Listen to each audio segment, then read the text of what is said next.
Hyun-wook is currently stuck in military service. Just like hundreds of others, he has to perform mindless drills under the commander's orders. But while the others struggle just to endure, our hero secretly takes bullets from their pockets and eats them. When lunchtime comes, Hyun-wook doesn't go to the canteen with everyone else. Instead, he steals all the spoons and eats them too.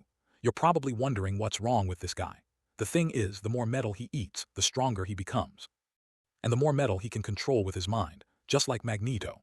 Before his regression, he was known to everyone as the Emperor of Steel, and no army of monsters could stop him.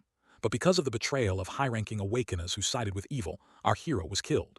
Now he's going to eat every bit of metal he can find to become an absolutely invincible Emperor of Steel.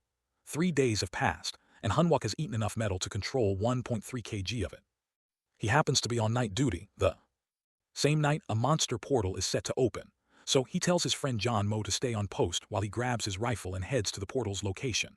At that exact moment, the gate opens and dozens of bloodthirsty goblins pour out.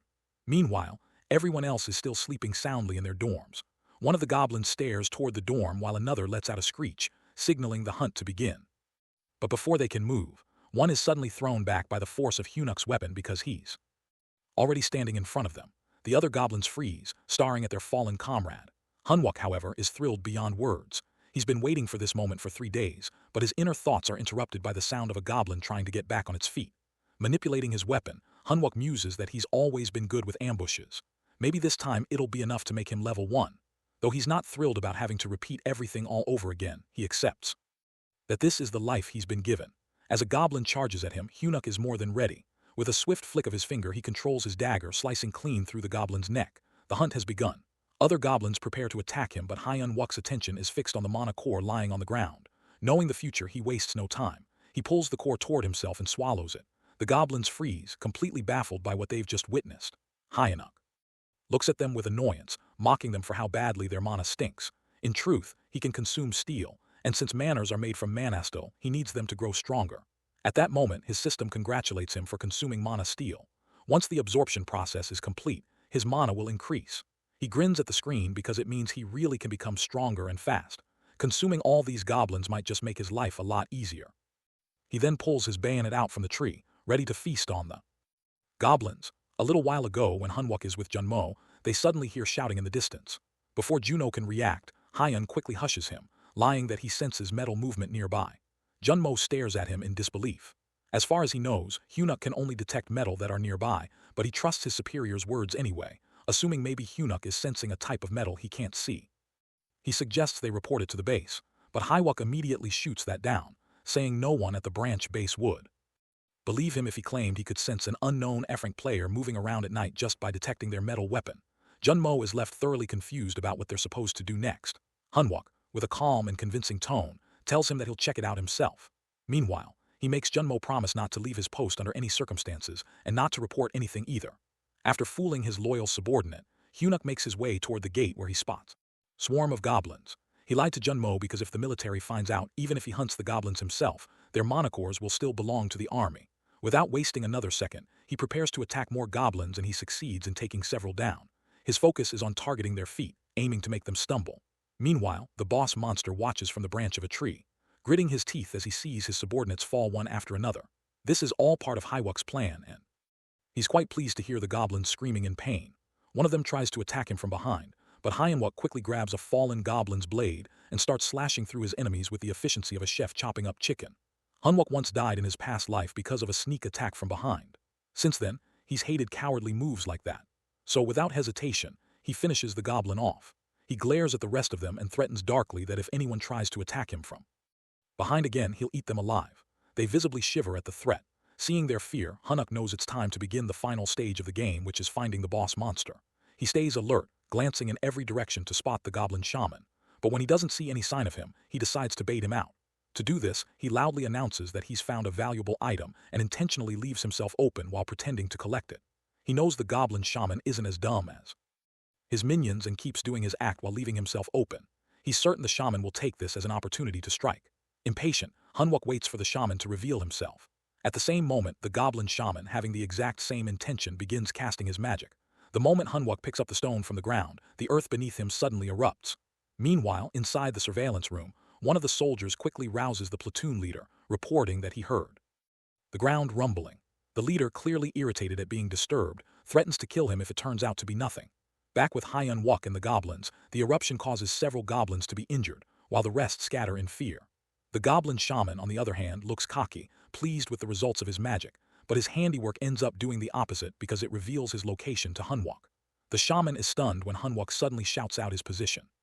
Without wasting a second, Hyun hurls a dagger toward the monster. The goblin shaman swiftly dodges it and then leaps into the air, kicking the weapon back toward Hyun-wook. That earns a dramatic protest from Hyun-wook, who clears throat, sarcastically complains that it was a perfect shot. The shaman grins at the remark, clearly enjoying himself. But Hyun-wook isn't done yet. He sends his great sword flying toward the goblin shaman, declaring that the last attack was just a trap. However, he's taken aback when the goblin shaman catches the great sword in midair just before it can pierce his neck.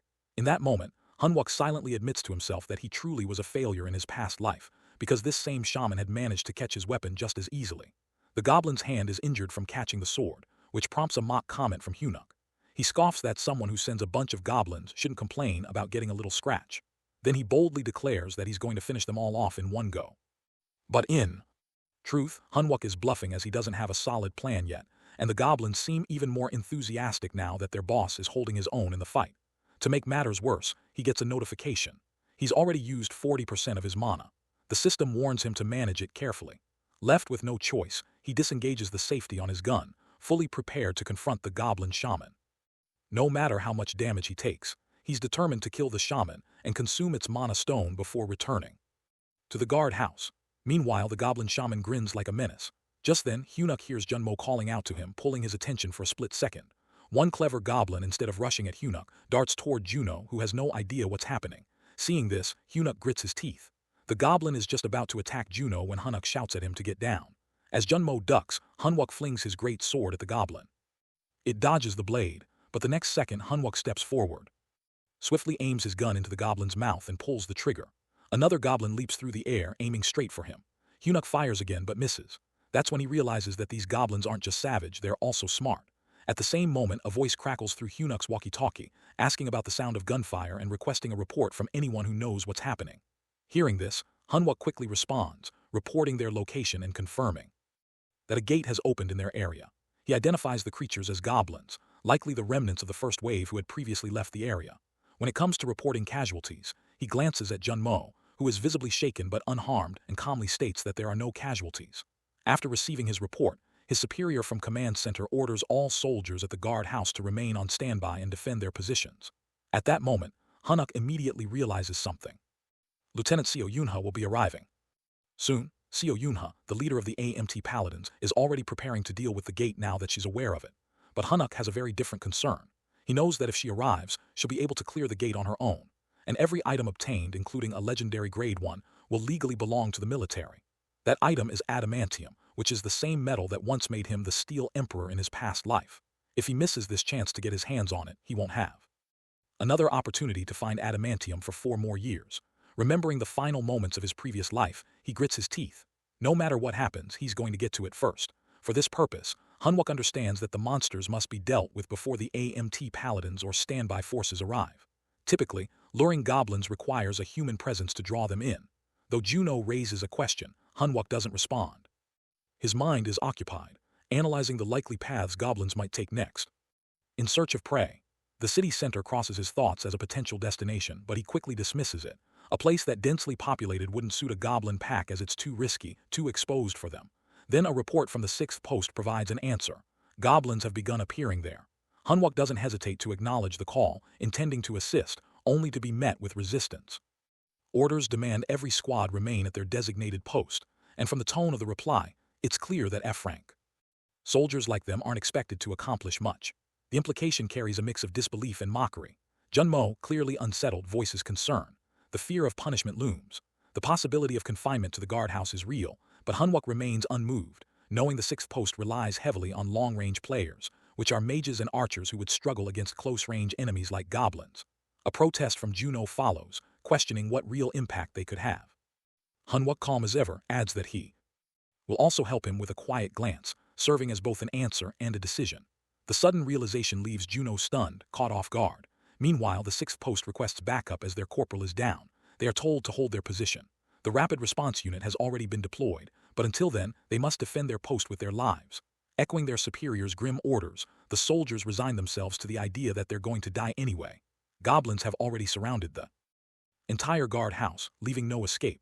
Inside, soldier turns to his corporal, who is barely managing to stay upright. The corporal admits that he doesn't believe the barrier will be enough to stop the goblins. Desperation creeps in as the soldier pleads, asking when help will arrive or if it's only going to come once they're already dead.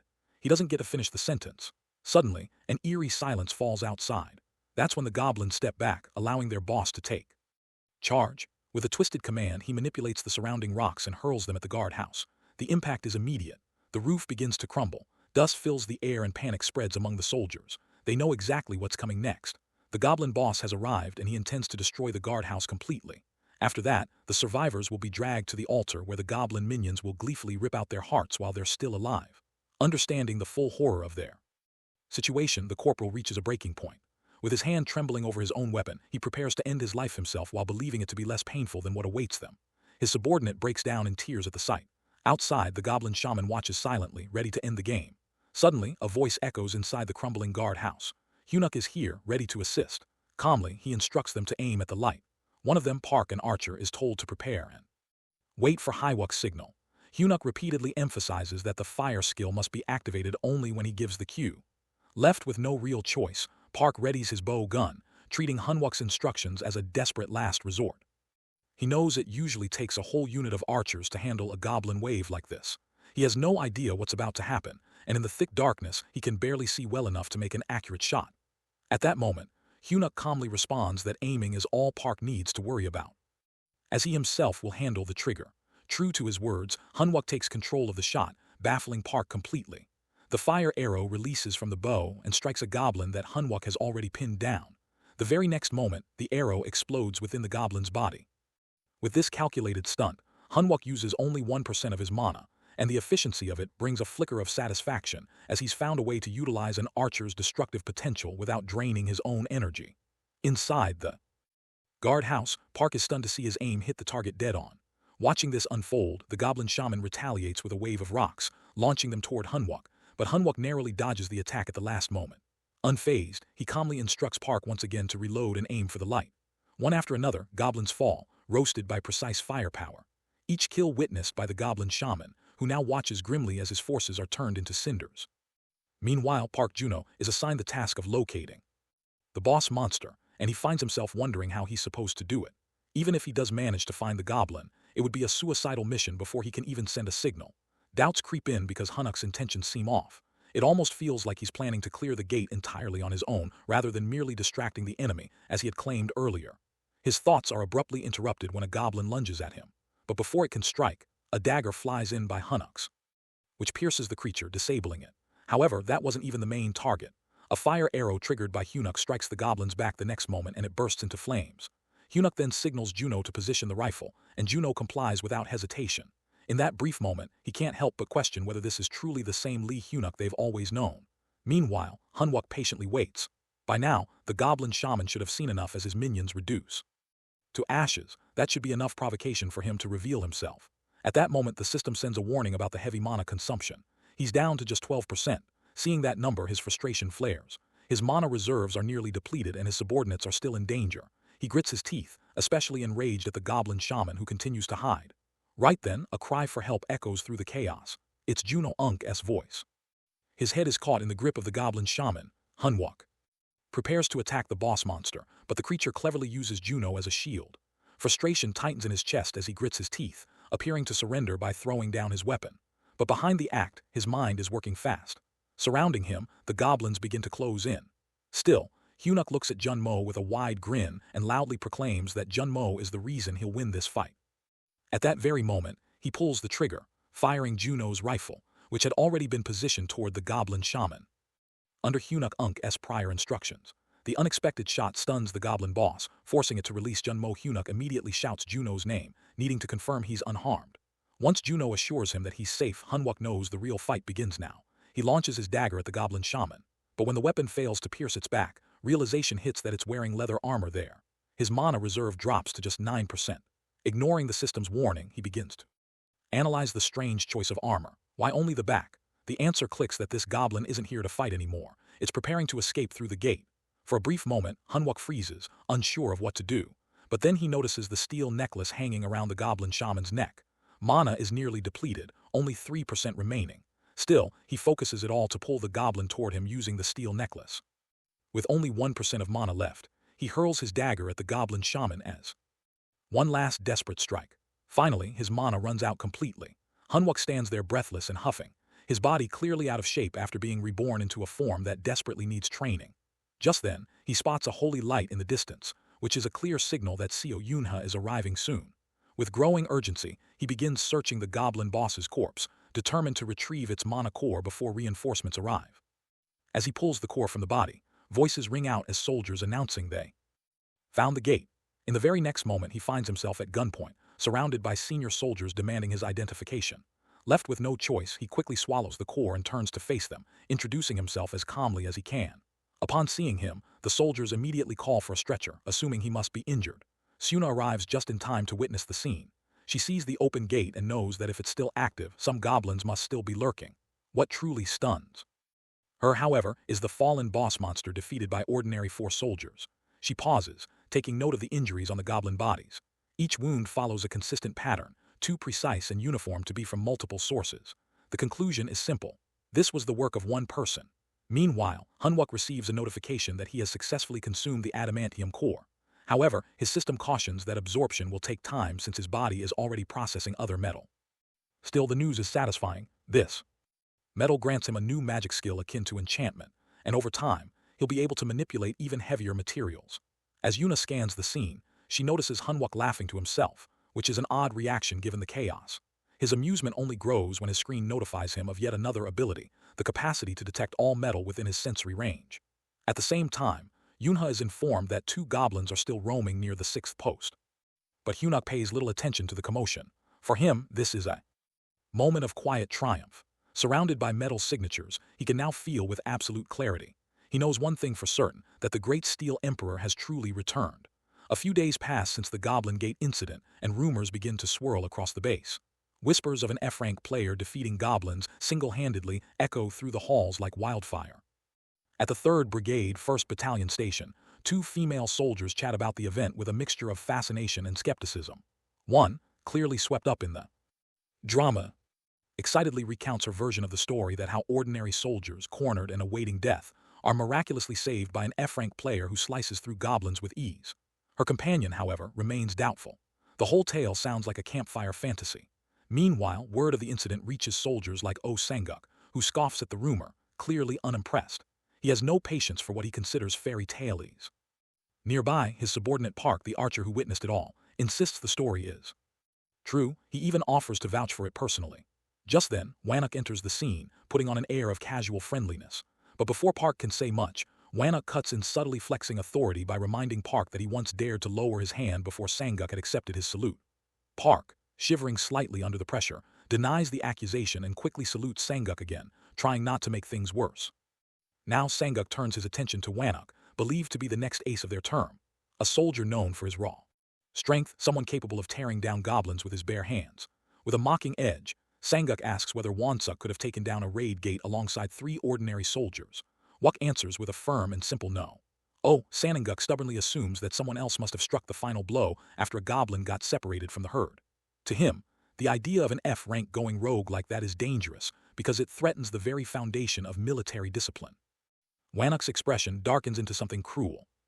As he grabs Park's head, unable to tolerate even the possibility that this rumor might disrupt military order. Meanwhile, inside the battalion commander's office, Hunwook is summoned. He stands before Seo Yunha and her companion, salutes the commander and waits, still unclear about why he's been called. After all, he knows the military has the power to quietly bury such matters. The battalion commander then directly addresses Hunwook, demanding an explanation.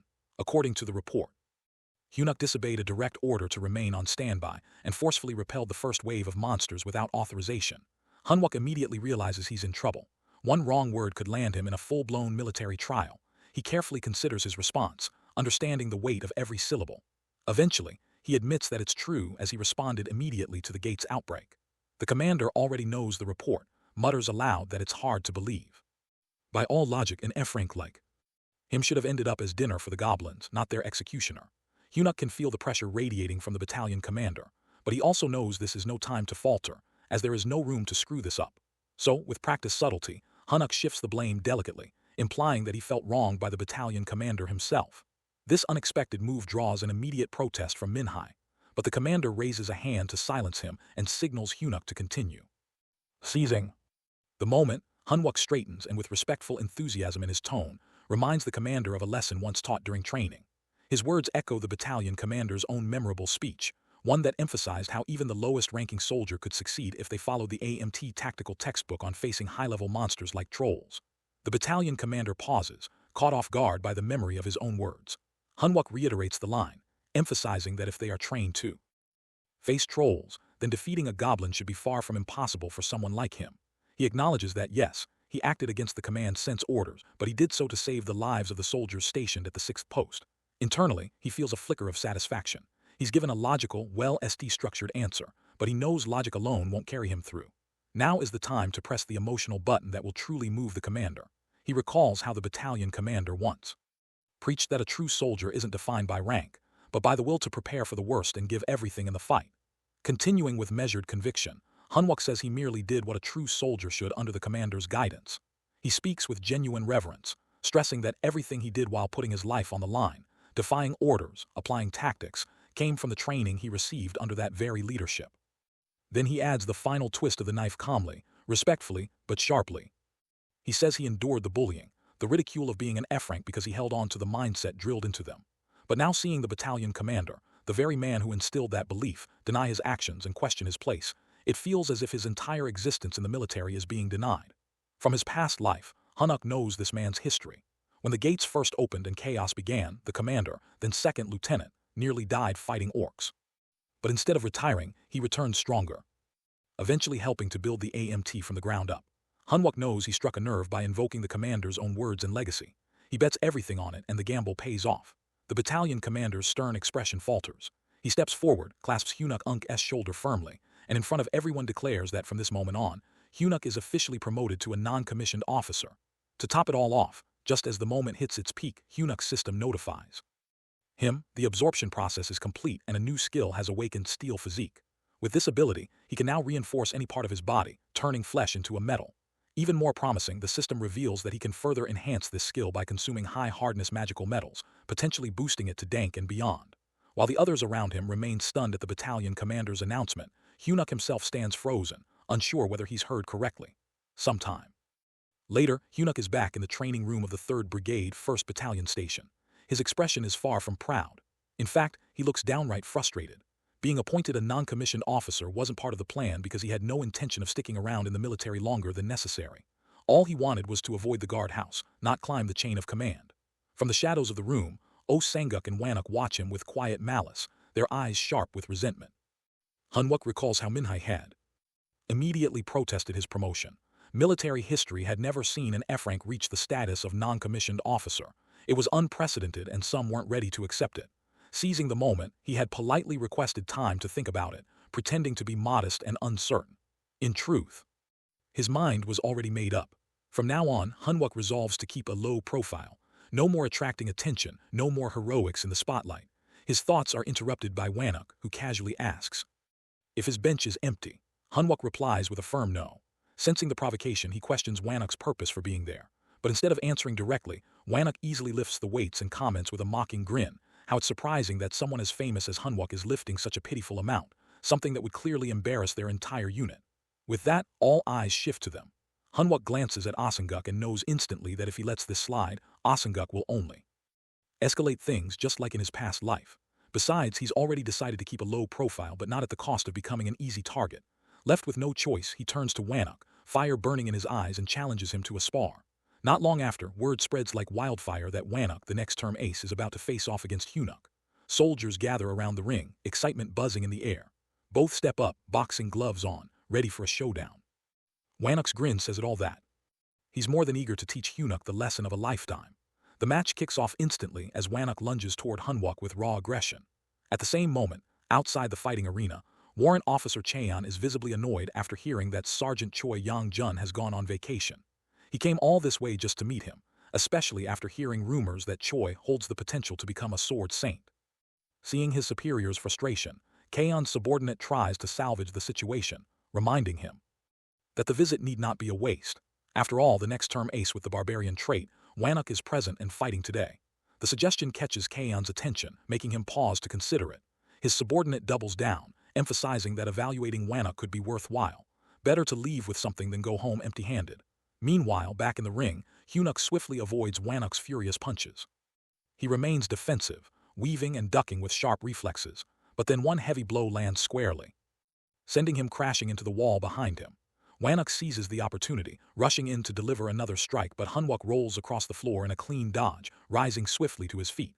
He plants himself firmly and gestures for Wanuk to come at him again, eyes fierce and unwavering. Provoked and gritting his teeth, Wanuk charges in, unable to resist the bait. Meanwhile, Warrant Officer Cheon strolls into the training hall with his subordinate, who is saying that it looks like destiny itself has set the perfect stage for an impromptu audition. He nudges Kaon, asking for his opinion on the fight. Shin casually admits that Wanuk packs a precise punch but points out that all the power in the world doesn't matter if you can't even land a single hit. His subordinate insists it's just inexperience. Wanuk just needs to hit once and it'll be game over. Cheon listens, silently, weighing the claim. Back near the ring, Asunguk watches in growing confusion. Wanuk hasn't landed a single blow, and he assumes the guy is just going easy on Hunuk. He shouts at him to stop playing around and go all out. Others join in too, mainly because, let's be real, most of them placed bets on Wanuk. What none of them realize is that Wanuk isn't going easy. In fact, he's trying hard, but something feels off. His body's heavier than usual, his legs sluggish. What he doesn't know is that Hunuk is subtly controlling the metal inside his boots. With every step, it's like Wuk is sinking into invisible quicksand. Still, he pushes through, throwing another punch, only for Hunwook to effortlessly slip past it again. Now, Wanuk's face clearly shows it that he's confused, frustrated, and low-key panicking. On the other side, Hunuk smirks. He can tell Wanuk feels like he's fighting in a swamp, and he's absolutely loving it. Suddenly, Wanuk pauses and blurts out that something's wrong with his legs, but Hunuk just smirks wider and throws back a mocking taunt. Maybe Wanuk's just making excuses now that things aren't going his way. With a growl, Wanuk activates his berserker mode, layering it with his body-strengthening skill. His aura flares. Hunwook is ready for this. Meanwhile, Cheon is taken aback as Wanuk activates his body-strengthening skill, something that clearly doesn't belong in a casual spar. But what really stuns him is Hunguk's expression, which is completely unfazed. His experienced eyes narrow, analyzing the scene. This isn't just a rookie sparring match. It's starting to look like a showdown between a raging buffalo and a waiting leopard, one hiding its claws. Cheon comments that this is fun. His subordinate, practically glowing, takes Cheon's amusement as validation. He points out how Wanuk is proving his worth after all. Body strengthening at D rank, that's impressive enough to justify the hype. Back in the ring, Wanuk's patience hits its limit. Enough humiliation. He charges in and lands a heavy punch, sending Haiwuk crashing into the net of the ring. Oh, Sanguk jumps up, cheering, like he's watching the underdog win the national championship. But Wuk isn't celebrating.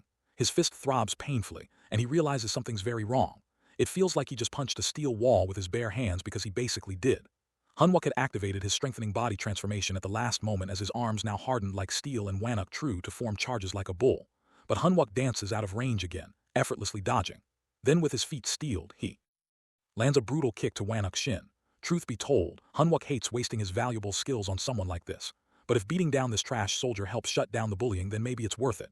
Everyone is stunned into silence as Hunwook effortlessly beats Wanuk to the ground. The air is thick with disbelief, but not for Cheon. He smiles like he's been waiting for this exact moment. Finally, Hunuk sheds the disguise of restraint and bares his fangs. To Cheon, it looks like a leopard sinking its teeth into its prey's neck. And now he watches with fascination, wondering if the predator will go all the way and cut off Wanuk's breath for good. But the fight isn't over. Wanuk, wild with rage and shame, suddenly regains momentum. He grabs Hunuk and yanks him into the air. Convinced that some trickery is at play, he prepares to slam Haiwuk into the ground with every ounce of strength he's got, determined to end this in a single crushing blow. And in that instant, Hunuk's calm cracks. For the first time, his expression shifts. Hunuk fights back and the intense scuffle continues. Then, without warning, Hunuk pulls off a flying armbar at the last moment to save himself from the hit. At that, Cheon, watching this, thinks to himself that if that punch had landed, Wanuk might have broken his own wrist. He realizes that Wanuk instincts are sharper than expected. As the match drags on, Shin starts wondering if a regular player like Hunuk could really defeat a barbarian like Wanuk. He questions if he's overestimated the guy. Meanwhile, Wanuk taunts Hunwook, asking if he really thinks he can crush his arm like that. Wanuk tries to trap Hunwook with just his fingers, but Hunwook uses his strength to twist out of it. Wanuk roars in frustration when Hunwook locks him in a rear naked choke. Cheon's face brightens as he nods in approval, thinking that Hyunuk Unk's body conditioning is impressive.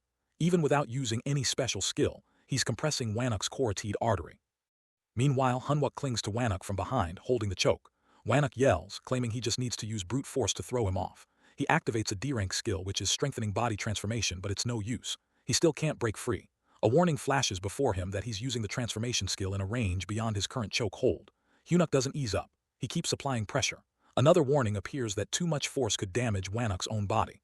1 of the recruits nearby worried yells to the sergeant that they should intervene because someone like Wansuk with his pride would never tap out.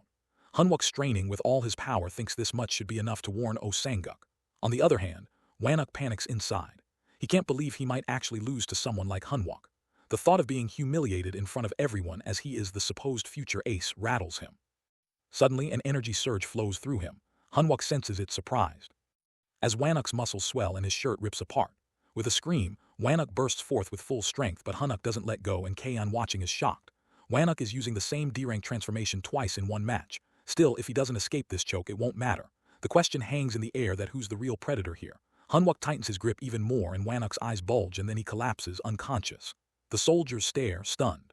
Shin concludes that Hunwook is the real deal, a true beast. Behind him, an image forms like a lion roaring in victory. Later, everyone rushes over to Wanuk lying still on the ground. One of them feels a pulse and lets out a sigh of relief. He's breathing. He's only fainted. They wonder aloud how to even turn his heavy body over. At the same time, Junmo runs to Hunwook, telling him they knew he would win. Hunwook grabs the person's wrist to stop him. Junmo keeps asking if he's hurt and says he was worried. But Hunwook stays silent. He then makes an eye contact with Sanguk, who looks quite ashamed. Finally, Cheon asks for Hunwook's name. He himself introduces himself as First Lieutenant Chon Mayango, and Hunwook immediately recognizes him. He stands at attention and salutes, introducing himself as Corporal Wansuk Hunwook from the First Company. His mind races that why is he present here? Lieutenant Kaon smiles and says he's a raid tactics instructor from the Black Tiger unit. He tells Hunwook his duel was impressive and hands him a card. Some bystanders whisper in shock as it's an invitation to the Black Tiger unit, the top troop in the AMT. They can't believe what they're seeing. Hunwook hesitates and replies politely that he's just a regular player. The lieutenant brushes that off, saying, ranks are made for ordinary people and they need warriors like him. Hunwook sighs inside. All these people are trying to drag him into things. He knows how closed off and political the military world is. The lieutenant still holds out. The card waiting. Hunwook thinks about the trouble this might bring later, especially with villain groups, but he eventually accepts the card and thanks him for the offer, saying he'll consider it. He salutes respectfully. On the side, Sangu clenches his fists and grits his teeth, clearly upset. That night in the battalion commander's office, a conversation unfolds. One officer asks how the Black Tigers are doing. Lieutenant Cheon replies, they're always short-staffed. Commander grumbles that these days, even C-rank soldiers get recruited by guilds. They spend so much time training talent only for them to be snatched away. He chuckles and guesses Cheon is here for Sergeant Cho Young-jun, but Cheon says he's actually on leave. However, he did find an interesting soldier while he was here. He sips his tea and mentions Hyunuk. The battalion commander, curious, asks again if he's an interesting soldier. Cheon answers that Corporal Lee Hunwook. Just then, the commander looks out the window and sees Hyunuk running outside, panting with someone chasing behind. The commander makes a call and casually asks someone to find out what Hyunuk used to do before he joined the army. Meanwhile, Junmo chasing after Hyunuk is panting too, clinging to him and asking if he can become strong like him. Hyunuk shoves him away, annoyed, telling him to stop clinging. He can barely stay upright himself, but Juno doesn't give up, saying he wants to be just like him. Hyunuk thinks this kid can't even talk. He's dying from exhaustion right now. Meanwhile, the commander hangs up with a grin and says it's not his fault. It's Hyunuk's the one making everyone around him so greedy. On a busy street, a mother is seen dealing with a street vendor while her young son suddenly gets distracted and runs off, chasing a small creature that looks like a monkey. It darts behind a nearby wall and the boy, full of curiosity, follows without thinking twice. But as soon as he catches a proper look at it, his expression changes. It's not a monkey after all, as it's something else entirely. With a frightened face, he realizes it's a kobold. Its sharp features and fierce eyes enough to make him freeze. Moments later, more creatures like it appear behind him, and the ambush begins. Meanwhile, back with our hero, Hunwook stands silently in front of the battalion armory, dressed neatly in uniform. Seo Yuna beside him informs him that the battalion commander has acknowledged his performance and as a reward has granted him a few days off along with the right to choose a weapon. However, she also adds that the platoon leader doesn't trust him and never did. Hunwook, thinking back to his previous life, remembers how uptight that man always was and figures nothing much has changed. He decides it doesn't matter anymore whether the man believes in him or not. What's important now is the present. Then Seo Yunha turns back and gives him a teasing look, pointing out that he seems quite full of himself. She says that the marking patterns found on the goblins near the gate were all identical, which clearly indicates that Hyunuk managed to stop the first wave of the goblin assault all by himself. She questions if that's even possible and looks at him with disbelief. Hyunuk, gripping a sword, simply states that this is the weapon he's going with. She then warns him not to pick something at random just because she's offering help and advises him to think carefully, saying she's backing him into a corner. For his own good, but Hyunuk already knows what he's doing and insists that he likes this one. The weapon he chooses is known as the Cloud Blade. At first glance, it seems like a weak and almost useless item. It absorbs water and releases wet fog. But Hyunuk knows better. He remembers how in his past life, Sergeant Cho Young-jun became famous using this very sword, and he's confident that its true power will reveal itself in time. In fact, the blade's real name is Dark Hand of the Cloudmaster. He recalls the ancient mythology where alongside Huang Wang, three weather gods descended: Wind Lord, Rainmaster, and Cloudmaster. Among them, the Cloudmaster was the one who controlled the clouds and carried a pitch-black hand known as the Hand of Darkness. Upon closer interpretation, this hand symbolizes blades hidden in the mist, and those blades are none other than the weapons of the Thunder God himself. Once fully awakened, the sword becomes capable of summoning lightning strong enough to destroy even mid-sized monster engines on its own. With a powerful mix of steel and thunder, it becomes a weapon feared by many. Hyunwook tells himself that this time he's going to be the one who takes it. Seo Yunha looks at him with slight disbelief and says that a rusty sword like that seems too small a reward, especially for what he has accomplished. But Hyunwook doesn't mind. He replies that he doesn't have the time to search for a different weapon, and that this one is more than enough. She watches him with surprise, and right then an emergency. Alarm blar throughout the base as it's a gate break at Iwan. As chaos begins, everyone scrambles to respond, but Hyunwook stands completely still. Seo Eun-ha observes his calm expression and wonders if he had somehow expected this all along. His composed face tells her that he isn't surprised at all. Soon after, the Blue Flower Guild arrives on the scene, their members fully geared up and looking intimidating. A few soldiers stare in awe, clearly seeing them for the first time. One whispers that the guild has sent backup for this gate, and another remarks on their gear, pointing out that every piece looks like it's been custom-made. The admiration continues as one of them jokes that selling just a single piece of their equipment would be enough to buy a luxury building in Gangnam. Someone else daydreams about finishing service and getting into Blue Flower, imagining a future of showing off wealth and strength. While the others admire from a distance, Hyunwook is already giving orders. He informs the squad that this time they're facing a cobalt gate, and although cobalts might look small, they're notorious for using poison needles and gas, which often lead to heavier casualties than fighting large monsters. He warns the team that this is no time to relax or joke around, and when one soldier brushes off the seriousness, Hyunwook doesn't hesitate to remind him of the danger. He talks about the possibility of cobalts gouging out someone's eyes while they're still alive. And suddenly, the mood shifts. He tells the squad to inspect their gas masks properly, emphasizing how essential they are against poisonous gas. A soldier watching all of this mocks the group and says it almost looks like the trash units are holding strategy meetings now, and from a distance, someone could mistake them for an elite support squad. Another soldier just rolls his eyes. Hyunwook continues giving instructions and calls out to Jingxiu, telling him not to be careless, even if they're positioned at the rear. He reminds him that many cobalts escape through tight spaces like sewers and narrow pathways, and tells him to have his gas mask ready at all times. But Jinyo responds with a cocky attitude, saying he doesn't need advice from someone like Hyunwook. Hyunwook warns him seriously, but Jincho laughs and calls him Mr. Commander of City Square. Clenching his teeth, Hyunwook snaps back, telling the squad to stop joking around and return to their senses. He reminds them that this isn't the first time they've faced a real-life threat and that death is a real possibility. He explains that cobalts are small and agile, which is why they must install motion sensors near underground passages and narrow routes. He gives them 20 minutes to finish the task and then calls out Junmo, assigning him a specific role. As Junmo replies, the others begin whispering among themselves, noticing that Hyunwook seems unusually tense and serious today. Before anyone can react further, something suddenly strikes Hyunwook in the neck. A strange object sticks into his skin and his body collapses to the ground. At the same time, an explosion erupts, releasing poison gas throughout the streets. The soldiers around him panic and scramble for their masks as the area is engulfed in toxic mist. Cobalts have launched a surprise attack. Hyunwook lies on the ground in pain, eyes stinging and voice weak, calling for help. A cobalt stands over him, holding a weapon and staring coldly at his bleeding face. Just when things seem hopeless, Park Junmo arrives and knocks the cobalt back, quickly asking if Hyunwook is okay. But Hyunwook, still gasping, sees the danger and yells for Juno to run. Junmo, confused, hesitates for a moment. Hyunwook shouts at him again to put on his gas mask immediately. In the blink of an eye, the cobalt charges forward and slashes Junmo, blood splashing through the air as Hyunwook screams his name in horror. In that moment, A painful memory hits him as he remembers how Junmo had died in his past life, trying to protect him from kobolds just like this. Later, once the poison fades slightly, soldiers report that the sensors have been installed in this area and ask if they should bring more. Hunuk, still recovering, tells them that today's main battle will take place here in the rear zone. He calls out to Juno, and when he responds with a respectful "yes, sir," Hunuk gives him new instructions. He tells Junmo that he'll signal him when the time is right, and when that happens, he should lead the square members away from the operation zone. Junmo looks surprised by the sudden plan, and right then, something unexpected happens. Desertion is announced. Someone is withdrawing from the battlefield without orders, a felony under military law with a 5-year prison sentence in Korea. Everyone freezes in disbelief, but Hunwook, calm and determined, says this isn't desertion, it's strategy. Announcements echo across the base, grim and heavy. Reports come in from Delta. Zones 1 and 3 report no survivors. Zones 4, 5, and 6 follow with the same fate. Gamma Team checks in, also confirming 0 survivors. Then comes the report from Beta that a cobalt nest has been found in Zone B9 with an estimated count of over 200 enemies. Troops begin moving in under wide-range magic formation and infiltration into the marked point is completed.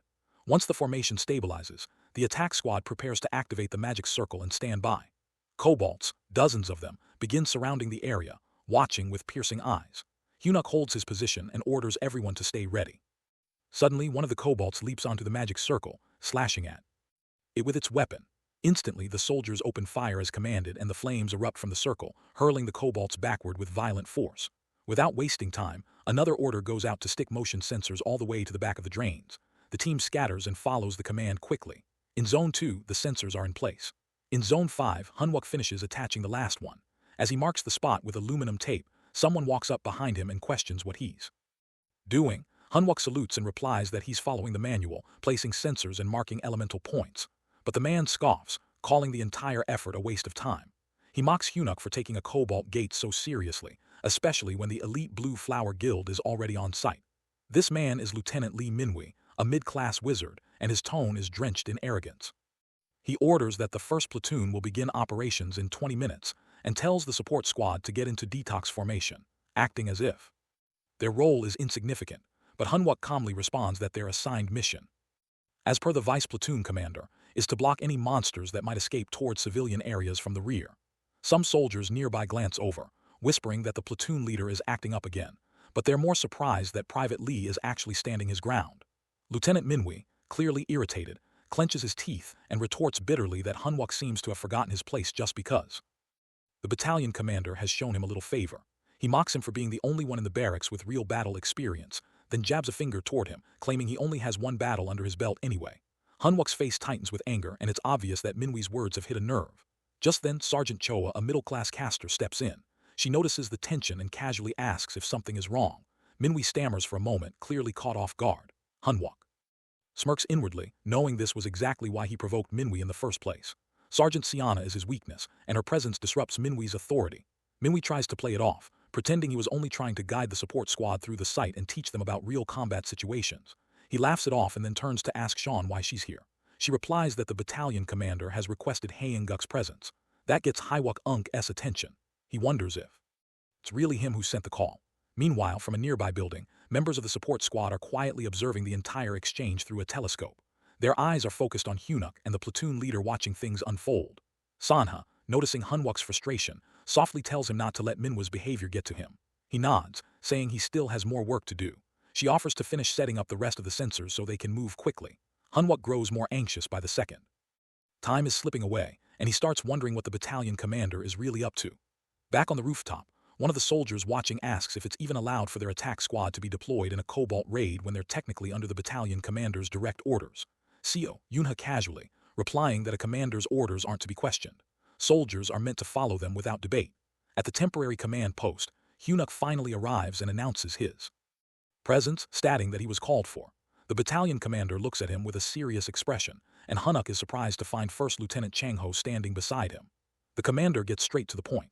He informs Hunuk that he's assigning him to take the place of Cho Yang-jun, currently on leave, and act as the temporary squad leader of the first platoon for the second strike wave on the Cobalt Gate. Hunuk can barely hide his shock. In his previous life, this commander had never even acknowledged him. Why now? He tries to reason with him. He explains that since arriving at the base, he's only worked in the support squad and has never taken part in a real mission like this. He says it doesn't make sense to risk the lives of the first platoon in an actual battle without proper leadership or preparation. But the battalion commander simply replies that it's an order. Just as the weight of that decision sinks in, a new report comes in from Delta. The boss monster has exited the Cobalt Nest. All personnel on Red Ground Zones 2 and 3 are ordered to stay alert. Hunwook's thoughts race. He knows Cobalts will soon break past the front and rush the rear. If he doesn't make it in time, the entire support squad could be wiped out. He grits his teeth and tells himself he has to get out of there no matter what. He turns back to the battalion commander and says he has something important to say. The commander allows it, nodding for him to speak. For a moment, Hunuk stays silent. Elsewhere on the rooftop, Yuna is still watching. She then notices movement and quickly removes the lens cover, realizing that Hunuk has taken off running. His pace is fast, almost desperate. Hunwook yells down to alert the others about the gas. Alarms suddenly blare. Emergency lights flash and gas begins to spread rapidly through the air. Poison seeps into the streets, covering the area in thick fog. Hunwook sees it happening and curses under his breath. It's happening faster than he remembers. At the temporary command post, Hunwook approaches the battalion commander with something on his mind.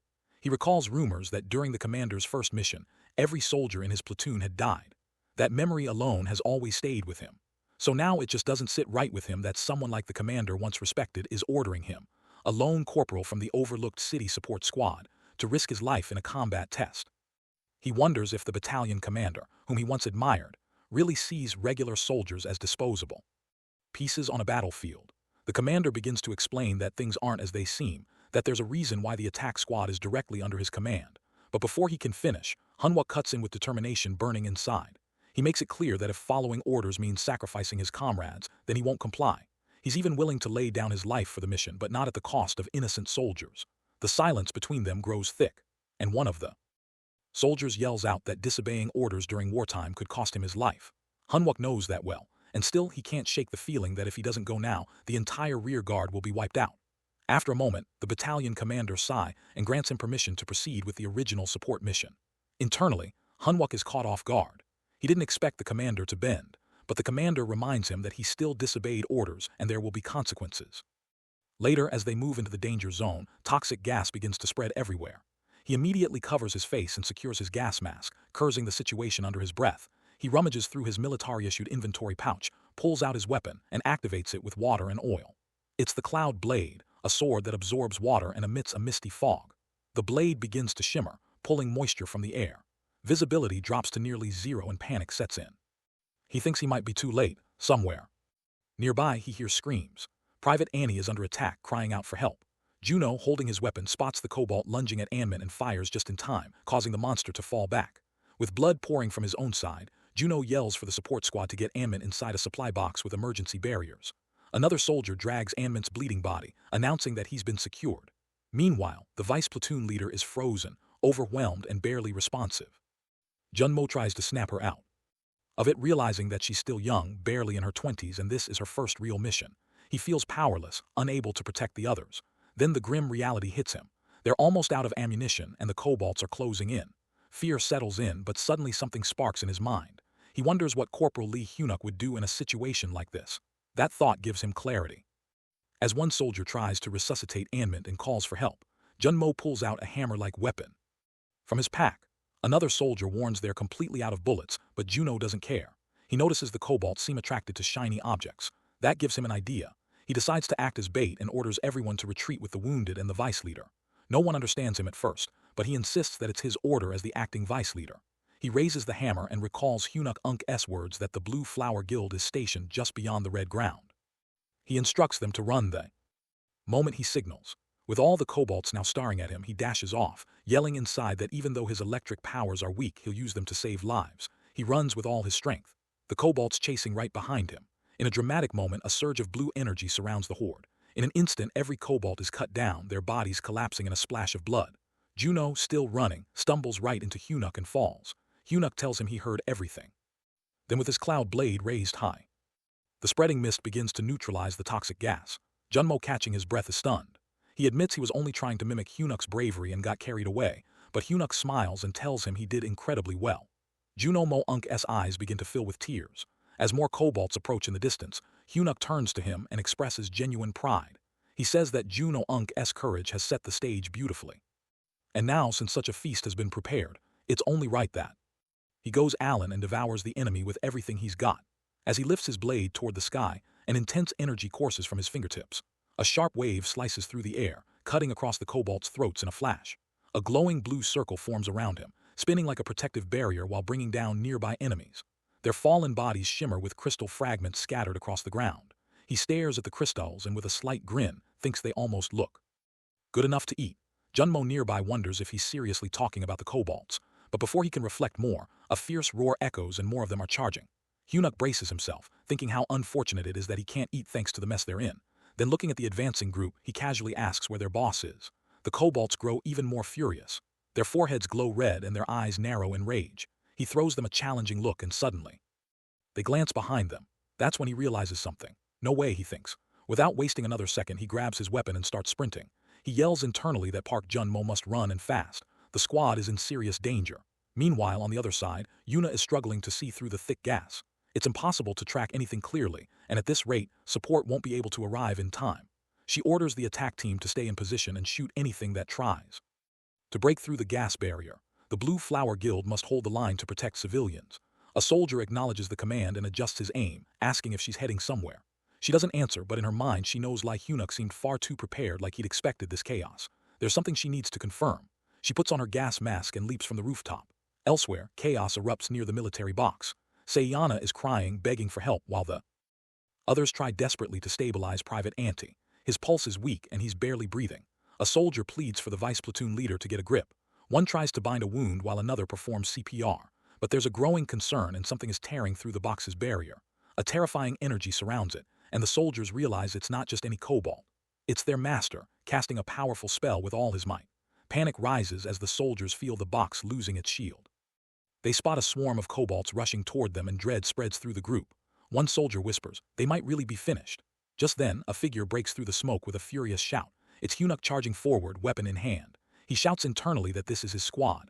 He hurls his weapon at the kobold master, who narrowly dodges it, but the blade curves and strikes the weapon slung across the kobold's back, cracking it. The master turns, eyes burning with anger, his mouth curled in a snarl. The mark on his head glows brighter and the other kobolds react instantly, rushing forward in rage. Hyun gasps. There are too many and they're too fast. He grabs Juno, tells him to drop low and prepares for a counter. He activates mental control, a skill that amplifies speed, but it drains too much energy. To compensate, he borrows power from Juno's banked energy, barely managing to dodge the incoming strikes. A system warning flashes that he's lost control of the M7. Great sword. Behind them, the Cobalt Mage turns. Hunwook realizes this creature isn't just another monster, as it's the one manipulating all the others. That makes it even more dangerous. It's not safe to have Junmo by his side in this fight. He orders him to retreat and focus on protecting the supply box. Junmo hesitates but agrees. When he asks for a signal, Hyunuk tells him there is none. Just run. Juno bolts as instructed. The kobolds, furious, begin launching weapons from their backs. Again, Hyunuk quickly uses mental control to redirect them mid-air. He dives behind the barrier of the box, watching the final weapon spin toward him. The mage grins from the shadows, but Hunwook manages to avoid a direct hit. Breathing heavily, he glances at the injured soldiers and sees Juno rushing over. Juno reports that Anmin is still unconscious. Hunwook's heart sinks. He looks around for their medica. She's curled in a corner, sobbing uncontrollably. He realizes she's in the middle of a full-blown panic attack. Without their healer, everyone might die. He calls her name and she lifts her head, her face streaked with tears. He meets her eyes and pleads with her through his expression alone. They're still in the middle of a battle and lives are depending on her now. Hyunuk turns to her with urgency in his voice, asking if she really plans to live the rest of her life drowning in regret. He knows all too well how terrifying that kind of life can be. While she sobs and looks at him, something stirs in the air. A pulse of energy bursts out, catching the attention of the kobolds from afar. A soft yellow light begins to glow as she finally channels her power. Hunwook watches her closely and asks how the injured soldier is doing. She admits he's lost too much blood, partly because she froze earlier, but now she refuses to give up. He nods with quiet relief and thanks her. Turning to Junmo and the others, he informs them that he'll be borrowing their great swords. Junmo, uneasy, catches on to what he's about to do and his expression darkens, but Hyunuk just grits his teeth and says it's time to return the kobold's gift back to them with interest. Meanwhile, somewhere else in the city, a luxury car rolls down the street. Inside, a young woman lounges with her legs crossed, chatting on her phone. She ends the call excitedly, saying something incredible has just happened. Without noticing, a spider crawls across her shoulder. She calmly brushes it off and remarks to herself that she'll need to make an appearance, perhaps offer her condolences. She's heading straight toward Aiden. Back on the battlefield, Hunuk stands tall, sword in hand, surrounded by blue-tinged blades floating in midair. The kobolds watch the display with alarm. At the edge of the area, their hidden guest steps into view, stepping directly onto a sensor marker. The dark mage kobold spots her from a distance, baring his teeth in a wicked grin and raising his weapon toward Hunuk. But Hunuk doesn't flinch. He keeps his gaze low, slowly, lifting his sword with purpose. He thinks to himself that the prey has walked right into the trap. Everything is set up just as planned. The boxes, the sensors, the field pattern. The only unpredictable part was a small section of Zone A mishandled by the vice platoon leader. But that doesn't matter now. He declares to himself that once the leader behind all of this is taken down, the game will be over. Activating mental detection, he scans the area for any unfamiliar metals. Anything that doesn't belong within the grid must be cobalt-related. He focuses his mind, tapping into mental control, a skill that consumes mana and allows him to manipulate metal, even increasing its weight if needed. He channels energy through his raised sword, sending shock waves through the field. The blue light swirls around the kobolds before slicing through them like a storm. One of the blades races toward the cobalt mage, but the monster quickly casts a spell, creating a magical shield in front of him. Hunwuk studies the barrier closely, his expression sharpening. With another sharp movement, he launches a second wave. Multiple great swords circle in on the mage, but the creature grits his teeth and summons all his power. The air rips apart as he holds back the weapons with everything he has. Undeterred, Hunuk thrusts his arm forward again, fury blazing in his eyes. He demands his swords back, shouting in his mind as he forcefully uses mental control once more. A system alert suddenly flashes. His M7 greatsword is now bound by weight beyond its controllable limit. Realizing brute force won't work, he prepares himself for another wave of attacks. The kobolds' marks begin glowing again and they start launching metallic projectiles from their backs. Dozens of weapons hurtle toward him. He throws his arm in front of his face to block, but some pierce his limbs and armor. The mage signals his underlings and the entire pack charges forward in unison. Hunuk, now covered in cuts and embedded blades, grins through the pain. He nearly believes it's all over, just like in his past life. But no, not this time. He activates body strengthening and the arrows embedded in his body drop to the ground like dead weight. If not for that skill, he knows he would have been finished. Now with renewed strength, the great swords encircle the mage in a deadly spiral. He swings his arms in a crossed motion, unleashing a whirlwind of sharpened metal. A massive storm of blades spins into a blue tornado, sweeping through the remaining kobolds and tearing them apart. When the dust settles, Hunuk stands still with arms folded, breathing steadily. Only one enemy remains, the cobalt dark mage. Hunwuk locks eyes with the last standing foe, calling him out silently in his head. Now it's time to end this. The mage kobold clenches his sharp teeth and releases a thick cloud of toxic gas that quickly spreads through the area. Hunwuk stands right in front of him, shielding himself with his arm. His mind flashes with thoughts of how useless struggling seems now. He remembers how much effort he put into making sure this kobold would be the last one standing. The other square members had already turned their backs on him. They would probably curse him even more now. He starts using mental detection, staying alert while the kobold remains still. Our guy wonders why there's no movement yet. He lowers his arms slightly, staying alert. Just then, the mage kobold spell finally activates. A strange energy forms at his feet, gripping them tightly and pulling him to the ground. The kobold grins again, pleased to have caught his opponent. Hunwuk falls and lies there, pinned by the magical grip. Then his body is yanked upwards into the sky, flung by the kobold like a rag doll. A splash of toxic gas explodes mid-air, scattering over the nearby buildings. The kobold stands below, watching, but then our guy's voice echoes. The kobold's eyes widen in disbelief as he sees our guy standing tall again, unfazed. His foot is planted into the ground, and his legs shine with reinforced strength. Blood runs down from the corner of his mouth, his teeth clenched in fury. Memories of betrayal and pain flash in his mind. He's been having too many of those lately. The kobold, weapon in hand, suddenly vanishes. Hunwuk senses the movement and turns sharply just as the kobold appears behind him. His mind flashes back to every painful moment he'd been stabbed in the back, both physically and emotionally. Rage boils inside him. He activates his strengthening transformation and lashes out with a brutal kick to the kobold's face, followed by a powerful sword strike that sends the creature flying across the battlefield. A cold satisfaction settles in as our guy finally feels the weight of revenge beginning to lift. He thinks about all the times he imagined this moment, the day he'd get payback on these backstabbers. The mage kobold is the first one down. It feels like justice. Toxic gas still leaks from the kobold's wounds as he lies on the floor. Our guy's cracked voice reminds himself that with the mask now broken, the kobold can no longer cast that annoying magic. A smirk forms as he prepares for the final blow, deciding it's time to cure that lingering PTSD for good. Blue energy gathers and blasts toward the kobold, ending him in a blink. The mage's weapon falls to the ground and the container of toxic gas shatters into pieces. The creature lies motionless, but Hunuk, still seething, doesn't stop. He grabs the kobold by the face, lifts him up and stares coldly. He remembers every painful year he spent like a because of this monster. The image of Park Juno's death comes back. That friend had sacrificed himself in the past timeline. This is payback. Still gripping the cobalt, our guy thrusts the cloud blade into his chest. The blade begins absorbing the blood, glowing as it fills with mysterious energy. Nearby, a dagger lies on the ground. Hunwook picks it up, thinking the revenge isn't complete just yet. One last move remains. He slashes the kobolt's face with the dagger, the same scar the creature once left on his. The cobalt finally dies. The cloud blade still buried in his body, continuing to collect the dark energy. When the energy is full, the weapon's hidden power will awaken. Our guy breathes deeply, telling himself that this is the first moment from his past. He has finally changed. Toxic fumes still drift through the air, but now he stands beside the kobolt's body, eyes catching something glinting on the ground nearby. It's a medal. He picks it up and is immediately notified. It's called the Devil's Medallion Inferno. The name hits him hard. It's a rare item said to hold the power of the demon races, the highest-ranked medal in its series. Hunwook feels a chill run down his spine. Why would it appear here? This item, he remembers, belonged to him, the necromancer, the worst villain in human history. That man's undead army had turned the world into hell. Hunwook reflects on how little was known about him, except for one shared growth trait. Back in his past life, he had hidden his ability to rank up from F because of the necromancer. He'd barely survived that battle at the Blue Lava Golem workshop, and all he'd gotten was a cheap replica of this very medallion, and he wonders why it is the real one here. Hunwook stares at it, fist tightening. Something doesn't add up. He figures he'll figure it out later. For now, he shoves the medallion into his mouth, preparing to absorb it, but before he can finish, a familiar voice calls out behind him. He freezes that. It's Yunha. Panic creeps in. Sweat beads on his forehead. He wonders how much she saw. As he turns around, he notices someone else standing beside her. A new face greets him, and the woman compliments the battle and introduces herself as Catherine Yu, head of the Soul Attack Unit from the Blue Flower Guild.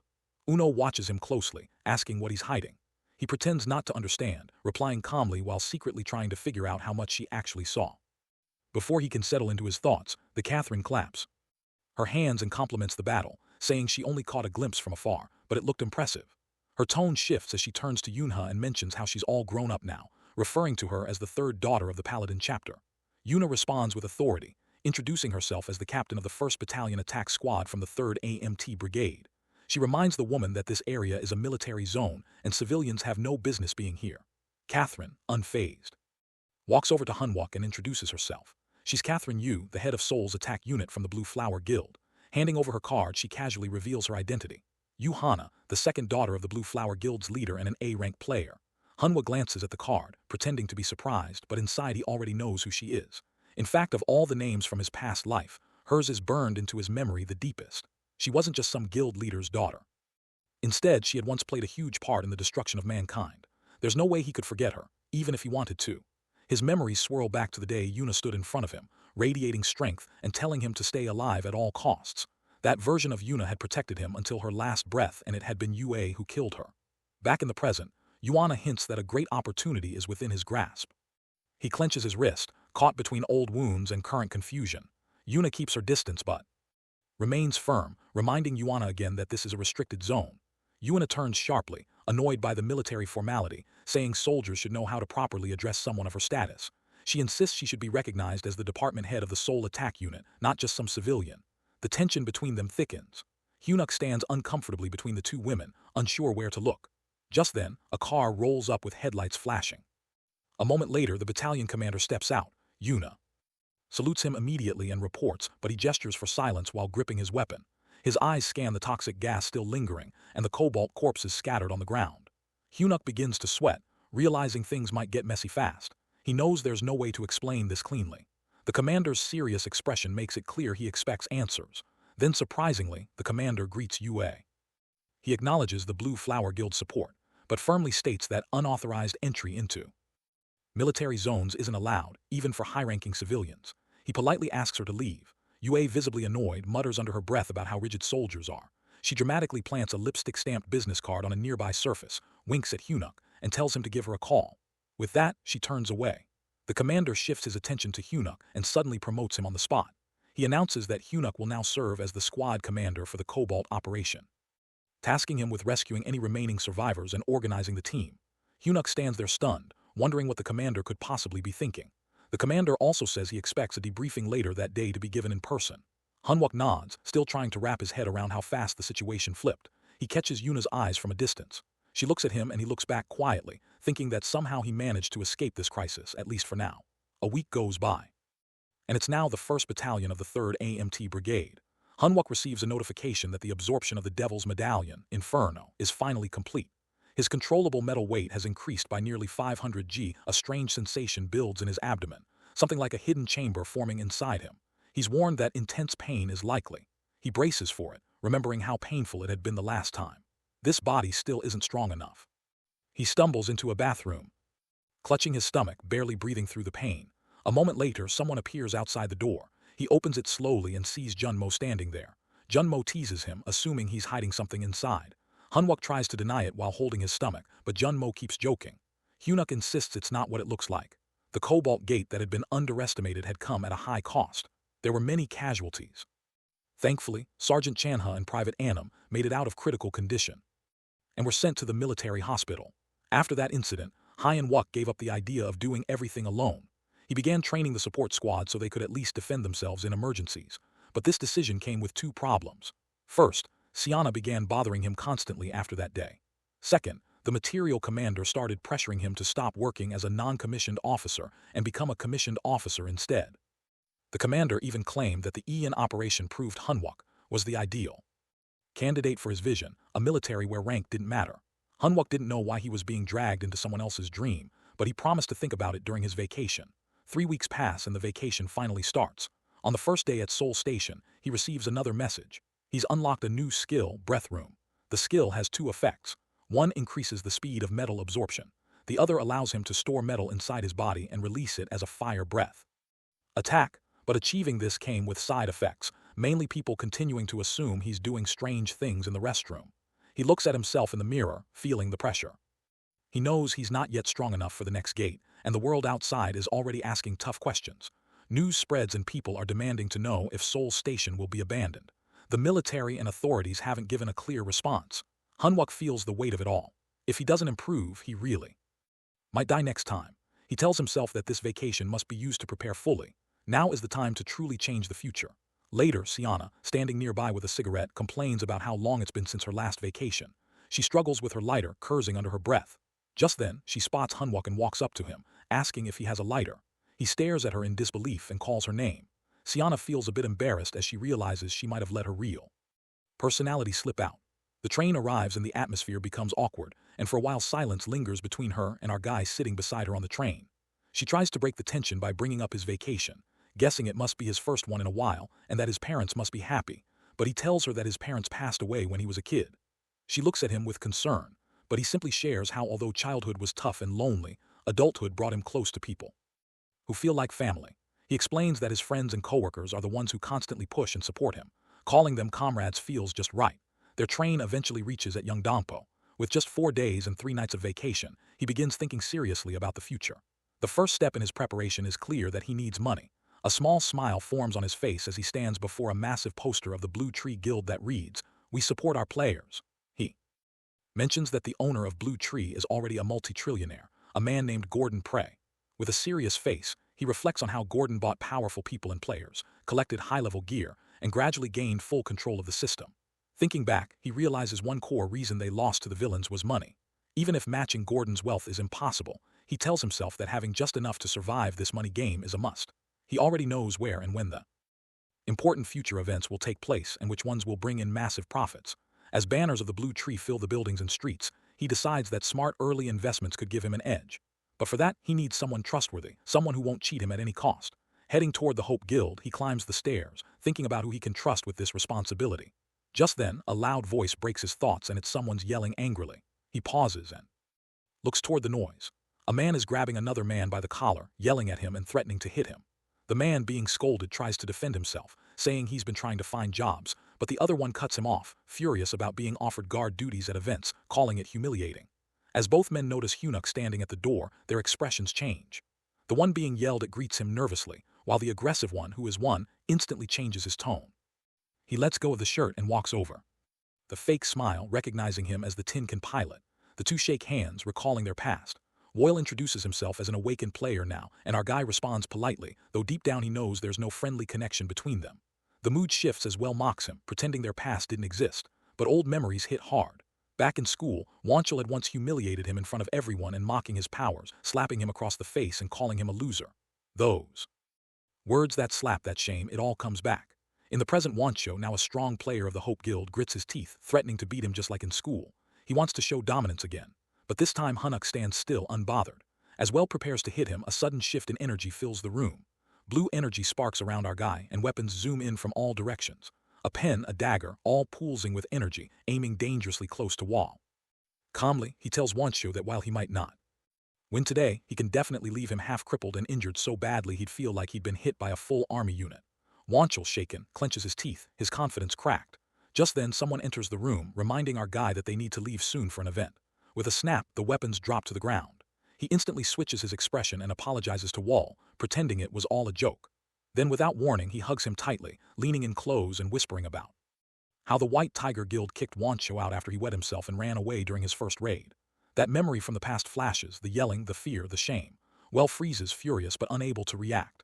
Our guy reminds him that making a scene by picking a fight with a low-ranked player won't help his image. He's doing him a favor, really. Later, inside the apartment, the two sit at a table. His friend, still in disbelief, asks if the stock tips he gave were real. Our guy remains calm as his friend checks the data on an iPad. Seeing the numbers, he bursts out, stunned by the life-changing opportunity. Somewhere else, the numbers of players are growing restless. One of them complains that instead of wasting time guarding, they should try raiding a gate at least once. Another guard tells him to relax, but the first one keeps ranting. That's when a car pulls up and an angry man storms in, yelling at them for making noise in a reserved area. He walks up to Wall shouting insults and mocking his age and literacy. Furious that zones were messed up again. Before he can finish, Wancho punches him so hard he flies backward.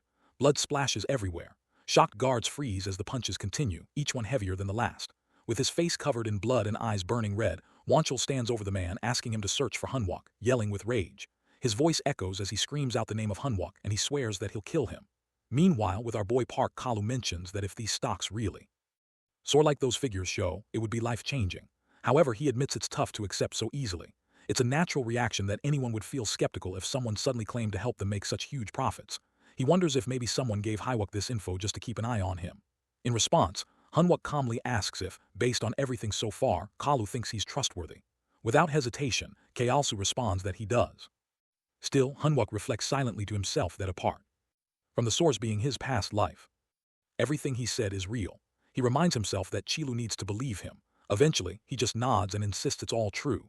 Right then, Kalu checks a message on his phone and after reading it, finally accepts that it's legit. Hunuk tells him that he also wants to hand over his investment to him, 20 million won. It isn't an enormous amount, but it's something his parents left behind. She also is surprised and asks if Hunuk genuinely has faith in him. He thanks him, then adds that nobody in the world is truly talentless nowadays. Talent is simply what people call a superpower. He tells Hyun-wook not to be too hard on himself and suggests they just hang in there until their talents are recognized, too. Hunuk thinks to himself that this investment is his way of repaying Chaos Su for the only warmth he ever received in his past life back when he had nothing.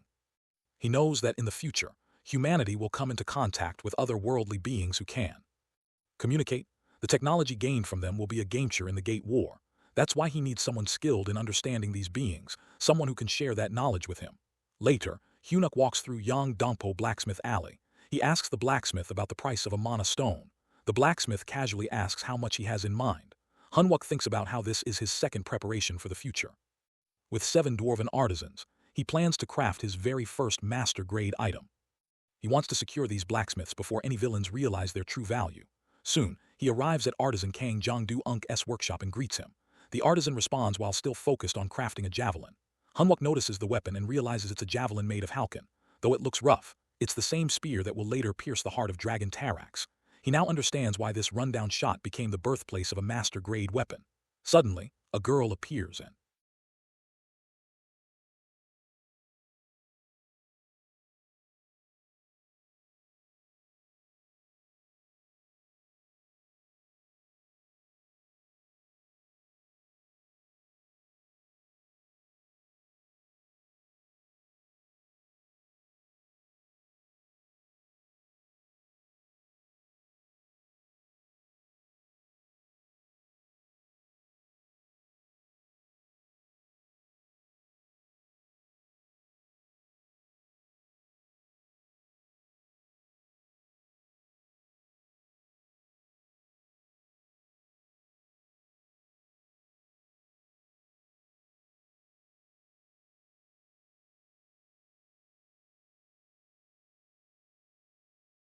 After spotting, Hyunuk throws out a sarcastic remark while calling him crusty.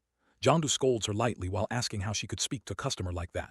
She brushes it off while saying he does the same anyway. Hunwook recognizes her that it's his old comrade, Kang Biksal. She stares at his fancy trench coat and Loron boots, clearly surprised by his style. Then she quickly changes her tone while realizing he's no average guy. She eagerly asks what he needs. Clearly excited, Hunwook knows her obsession with money is typical for a dwarf, and now that he has her attention, he plans to earn her trust. She's practically ecstatic when she sees he's spending $18 million while calling him a boss instead of a customer. Kang Jong-do, on the other hand, seems skeptical. He points out that Hyunuk isn't a mage, so buying toxic magic metals and Mistral tungsten alloy beads seems pointless. He wonders if the money will just rot unused. Biksal cuts in while telling her grandfather to chill. Hywook must have some use for it. Hyunuk nods while saying it's just what he needs and that he'll be back for more trades. Kang Jong-do agrees while Biksal cheerfully tells him to return soon. Hyunuk quietly thinks to himself that he's sorry. Unlike their other comrades, he'll be pulling her back into the fight again. She waves him off with a friendly, "See you next time," and Hanwook silently promises to protect her no matter what this time around. With the end of his vacation approaching, he plans to build up his poison resistance and improve how much metal weight he can control. Normally, this would have taken much longer, but now he has a new skill, Breath Room Fire. Suddenly, he receives a system warning that extreme pain is being inflicted. The alerts keep coming, but he just groans and tells them to shut up. He already knows. He braces himself and mutters that there's not much time before the Soul Station gate. He has to endure. He has to consume it all. He must hold on. Hunwook can't afford to stop now. 2 days later, a young guy mentions to Wall that Hunwook's still locked in there. No idea what he's doing, but he hasn't come out in 2 days straight. Just then, Hunwook gets a notification that he's been poisoned by various toxic elements. He checks his stats and sees he's gained Tier 2 poison resistance. Not as high as he hoped, but it's enough. He now has the strength to carry about 60 daggers and with it, a new skill, Metal Smash. He realizes this powerful move can destroy almost any gear in a single hit. Gaining this ability alone makes everything worth it. Suddenly, Wancho shows up and notices him. He's surprised Hyun isn't even shocked. He sneers, saying Hunwook must be hiding out here, but Hunwook calmly reminds him he's a soldier with many rules to follow. He tells him to leave. Wancho doesn't buy it. He thinks Hyun's just making excuses now that he feels cornered. He threatens him and declares he's going to end him, but as soon as he sees Hywook's body, he's taken aback. Hunwook tells him to move the fight outside. He doesn't want civilians to get dragged in. Wancho laughs bitterly while saying how dare he act bold to the end. Maybe 2 days ago it was an act, but today it's real. They begin to clash. In the middle of it, Hunwook asks just one thing, that why go this far when it doesn't even compare to what W. Chulo did to him. W. Shull mocks him, calling him cocky for landing one lucky strike. He tells him to stop looking at him with those eyes. Hunwook notes to himself that Wancho doesn't even care about the civilians around. He realizes then his enemy isn't focused just on him. To avoid any more damage, Hunwook suddenly sprints away. Wancho, caught off guard, yells after him while chasing with full rage. He's not backing down. He wants to kill Hyunuk no matter what. Wancho watches closely as Hyunuk uses strengthening body transformation, metal control, and then skill chain. Right away, he notices that Hyunuk changes direction in midair, something that grabs his attention. At that moment, Hyunuk thinks to himself that he might not be able to fly as freely as he could in his past life. However, by linking strengthening body transformation with metal control, he's able to move his body with this much control. After observing that, Wancho remarks that the military might have handed Hunwook some cheap buffs, but in his eyes, these little tricks are still useless. Meanwhile, people in a nearby building catch sight of the scene and start murmuring while wondering what's even happening. They question if those people down there are actually players. During the battle, Woe challenges Hunwook while asking if he's just going to keep dodging like a coward. He provokes him while calling him out to fight just like before. While that happens, the folks in the building warn others not to go down to the first floor.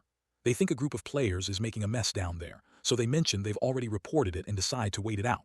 As the chaos builds, Hunwook becomes aware of the civilians watching everything. Being a military officer, he realizes he can't fight back too fiercely if someone innocent gets hurt. It might mess up his whole plan for the Soul Station gate. Well, while picking up on this, brings it up and notes how many people are watching them. Then he figures if the crowd is a problem, he just needs to erase the problem. Hyun-wook, now worried, questions if Woe plans to destroy the building and reminds him there are innocent civilians inside. W. Shaw brushes it off while saying those people don't matter to him. But then he adds that they do matter because to him, Hunwook and the others are all trash and the crowd is just part of the same mess. He rants that if they irritate him, they deserve whatever's coming. He tells Hunwook to squirm all he wants if he's so desperate to stop him. At that moment, Hunwook snaps. He tells himself that Wancho crossed the line and now it's time to end his life as a player. Without hesitation, he strikes Wancho's leg with force. The hit is Brutal and Wall screams in pain. His leg breaks from the impact of Hunwook's metal smash and blood pours from the wound. W Shell backs off while panicking and warning Hunwook not to come any closer. But Hunwook, while keeping his cool, says he's going to ask one last time that why is he going this far. Wall, clearly unbothered, responds by scoffing at the question. He makes it clear that if something as annoying as a mosquito dares to bother him, he'll crush it without thinking twice.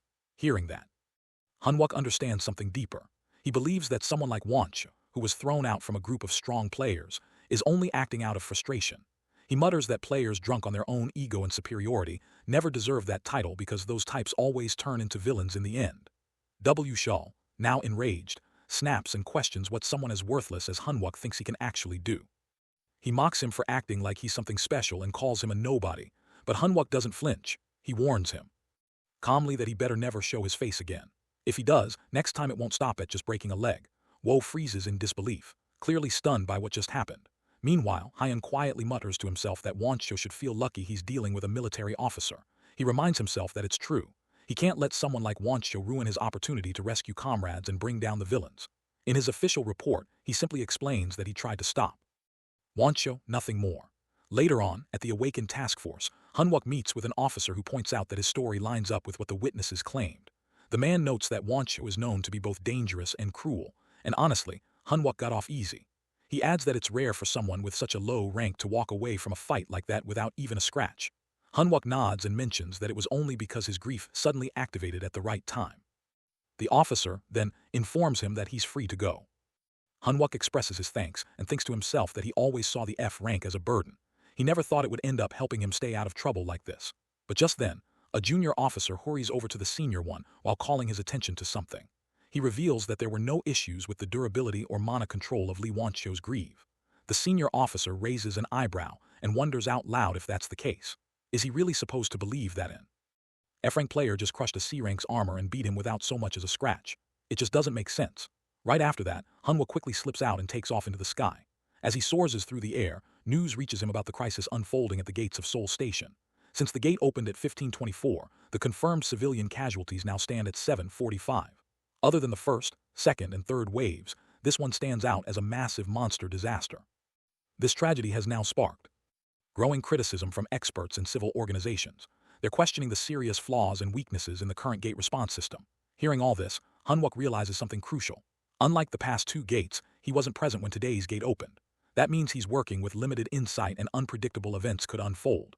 Among all past disasters, the Seoul Station incident ranks among the most devastating. He wonders whether he can really face something like this with his current progress. Part of him wants to just go wild, break in, and save the civilians immediately, but he holds himself back. He knows there's a villain hiding within all of this, and if the enemy slips away, he'll miss his chance to change what's to come. Now only 2 minutes remain. Suddenly, the vice platoon leader finds him and hurries over. She salutes, clearly upset. She brings up that she heard he was taken to the police station last night and mentions how the whole unit is in a frenzy. Hunwook asks how she even knew where to find him. She reminds him that he said he had plans at Seoul Station for the final day, but questions why he hasn't answered any of her calls. At that point, Hunwook starts thinking to himself that Chona wasn't here in his previous life. So, what's she doing here now? Could it be because his actions already changed the past? He tells her that his phone got smashed. Now, with only 1 minute left before the worst gate in history tears open, tension builds. She sighs and accepts the excuse, but quickly presses him for details about why he went to the police. She wants a full explanation, but Hunwook knows there's no time for that now. He reminds himself he has to stay focused on the plan. She becomes annoyed by his silence and demands an answer. Right then, he suddenly scatters a handful of beads on the ground. She jumps back, confused and frustrated while asking what he's even doing. She scolds him for dropping something like that right in the middle of their conversation. Then she pauses while staring at the beads and asks what on earth they are. Hunwook stays calm and simply instructs her that when he gives the signal, she must run toward where the gas masks are located. And in the next moment, he gives her the signal. At Seoul Station, a young girl is with her mother who is about to leave from there. Her mom tells her to go back, but the girl wonders why she keeps telling her to leave, saying she just wants to see her off. Her mother explains she doesn't want her to get exhausted. Still, the daughter reminds her that they don't even know when they'll meet again. The mother, while trying to stay positive, responds that they'll definitely meet next time. As they embrace one another tightly, a sudden explosion shakes the entire station. A massive bomb goes off, and in an instant, her mother disappears without a trace. The girl breaks down while calling out for her. Soon after, an announcement is made that an unfortunate event has taken place in that zone. Meanwhile, Hunwook is on site with the vice platoon leader. He mentions that when he gives the sign, she needs to move quickly and put on the gas mask. As they look above and begin running, he eventually signals her. At that moment, a terrifying monster appears in front of the fleeing civilians. Everyone panics while trying to escape the scene. Hanwok turns to the girl, urging her to get to safety and grab a gas mask from the passenger aid point. She responds that she's a soldier too, and has no intention of surviving alone. Although not trained for combat, she plans to assist with evacuating civilians and helping the injured. She's unsure what exactly Hyunuk is planning, but she trusts him anyway. Before heading off, she orders him as her subordinate to stay alive no matter what. Hanwok accepts her command and moves forward. Elsewhere, Cho Jong-cho confronts Kim Kang-guk with disbelief. He questions whether it makes any sense to promote a low-ranking F-grade soldier to officer status. Kang-guk responds firmly while saying he doesn't believe talent for being a good officer is only measured through mechanical ranking systems. This surprises young Cho. Kang-guk continues while pointing out that ranks aren't directly tied to a player's level, but are rather a general indicator assigned by the training center based on expected performance and raid efficiency. While players do get reevaluated as they progress, many valuable skills are overlooked while leading to unnecessary deaths on the field. Young Cholo asks if Kang-guk is trying to lecture him, but Kang-guk denies it. Then Young Chil brings up a serious concern that most experienced soldiers are leaving to join civil guilds, and if AMT begins promoting F-rank soldiers, it might ruin the reputation of the entire military system. He then adds that while Kang-guk might have noticed something unique in that boy, to him, someone low-ranked is still insignificant. Out of nowhere, his phone rings. It informs him that a gate has emerged inside the territory of the 1st Battalion post, and its exact location turns out to be Seoul Station. To make matters worse, it's classified as an unlucky event. Both Young Cho and Kang-guk freeze in surprise as they take in the unexpected news. At the same time, over at Seoul Station, the monster is engaged in a fierce clash with Hyunuk and the other soldiers, who are doing everything they can to bring it down. One of the team members questions the leader while pointing out that the spider-like creature isn't listed in any of the field manuals they've seen before. The creature is unbelievably aggressive, pushing its way toward the panicked crowd. However, the soldiers quickly activate their shields to guard against its violent strikes. In the middle of the fight, the monster delivers a powerful blow while knocking one of the soldiers to the ground. Recognizing the urgency, John Man, who remarks that fire-based attacks won't be useful anymore. He advises the squad to shift to frost runes and immobilize the beast's limbs. Instantly, they begin swapping tactics and launch frost attacks at the creature. Ice starts to spread everywhere while chilling the area. John Man, who observes the creature's massive size and thinks it won't hold up for too long, seizing the moment while its legs are frozen, he rushes forward while telling his teammates to maintain the frost rune pressure because he's going in for a direct assault. He charges ahead while activating shield guard and suspending himself midair right in front of the monster. Just then, Hyunuk steps in and believes there's no time left for hesitation, and it's time to act. He unleashes his metal smash skill, though he gets a warning that his mana is dropping fast. As he continues the attack, both John Manu and the nearby soldiers stare in disbelief. Hyun-wook quickly notices the skill is making an impact. In that moment, he becomes certain that not only can he stop this gate, but he also has the chance to claim the full reward for shutting it down. Fueled by that thought, he charges toward the creature and mentally taunts it while daring it to scream and cry all at once. He vows to drain every last bit of its energy. With force, he hurls himself forward and wonders whether the beast's insides are as tough as its shell. Activating the metal spin technique, he digs deep into the creature while comparing the sensation to grinding it up like a blender. Watching all this unfold, John Man, who is stunned. He realizes that even the full squad of guards couldn't take down this monster. Yet, Hyunuk is overpowering it solo. Despite witnessing countless A rankers in previous raids, he admits to himself that he's never met anyone so relaxed in battle. It dawns on him that this must be what an S-rank player feels like, something he had only heard tales of until now. However, he can't help feeling annoyed as Hyunuk's sudden appearance ends up disrupting his personal quest. Afterward, John Manu introduces himself as a member of Seoul Station's Guard Team 2 and curiously asks if Hyunuk is actually an S-rank player, but Hyunuk warns him not to let his guard down just yet. Manu is taken aback by the comment. Then, Hyunwook reveals that the first wave isn't finished, and deep inside he becomes fully confident. The battle just fought has removed all doubt. The gate at Seoul Station, he's decided, will be the one he personally closes. At Seoul Station, both the 1st and 3rd Battalions are ordered to gather and prepare the red ground setup until 6 rounds are complete and then proceed with the execution. 2 troops stand nearby while observing everything. One remarks that the scene, if not for the presence of military squads, brings back certain memories. The other agrees but points out that with this kind of scale, it would seem easier to just bring together all the mage players and strike that dome down with some heavy magic. However, the first one responds that it's not something made with magic. It's a rule established by the system itself. Breaking it isn't possible unless someone overrides the system. So, for now, they've got no choice but to wait for the timer to run out. Soon after, an alert comes in, reporting an unlucky event occurring in the area. Helicopters then appear above and Kim Kangok along with Yuana arrive on the spot. Kangok inquires about how many members of the Blue Flower Guild are still under level 15. She responds, a bit offended, that there's no way the top-ranked Blue Flower Guild has anyone that low-leveled. Still, she questions whether he's really thinking of sending a rescue team inside because doing so is practically sending them straight into a trap. But Kangok responds firmly, expressing that there are over 800 people trapped inside, and he can't just prioritize their own lives over those. Besides, there's still a trump card inside that dome, and that changes everything. Meanwhile, inside the station, Hunuk is facing the creature head-on. He activates his smash skill, then follows up by triggering strengthening body transformation and metal control. He quickly orders his team, reminding them to do just as they did before, freeze the target. John Manu nods in response and releases a frost blast. The other troops continue to bombard the creature with one frost blast after another. As they keep it pinned down, Hunuk once again manipulates the metal with his control ability. He focuses on the beast, keeping its attention locked.